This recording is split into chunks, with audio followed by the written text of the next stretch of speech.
निर्बुद्धि गलातियों, किसने तुम्हें मोल लिया है?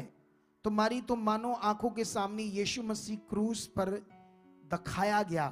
मैं तुमसे केवल ये जानना चाहता हूं कि तुमने आत्मा को क्या व्यवस्था के कामों से या विश्वास के समाचार से पाया?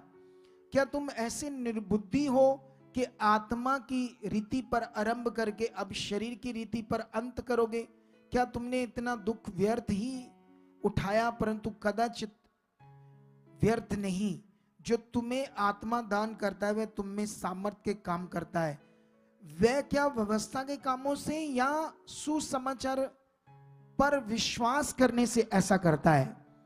इस वचन में क्या क्या लिखा है इसको तुम्हें समझना होगा, क्योंकि यहां विषय है ध्यान देना। हालेलुया। मेरी बुद्धि खुली हुई है अच्छे से, बहुत अच्छे से, इसलिए मुझे हर बात समझ आती है। कैमरा, मीडिया, बात, ये सब बातें, क्योंकि मेरी बुद्धि परमेश्वर ने खोल दी। क्यों खोली है? क्योंकि मैं लगातार उसकी इच्छा में चल रहा हूं, ध्यान दे रहा हूं, इसलिए खोल दी। जब तुम भी दोगे वो तुम्हें भी बुद्धिमान बनाएगा और आगे लेकर जाएगा। अब यहां पर ये लोग कौन है?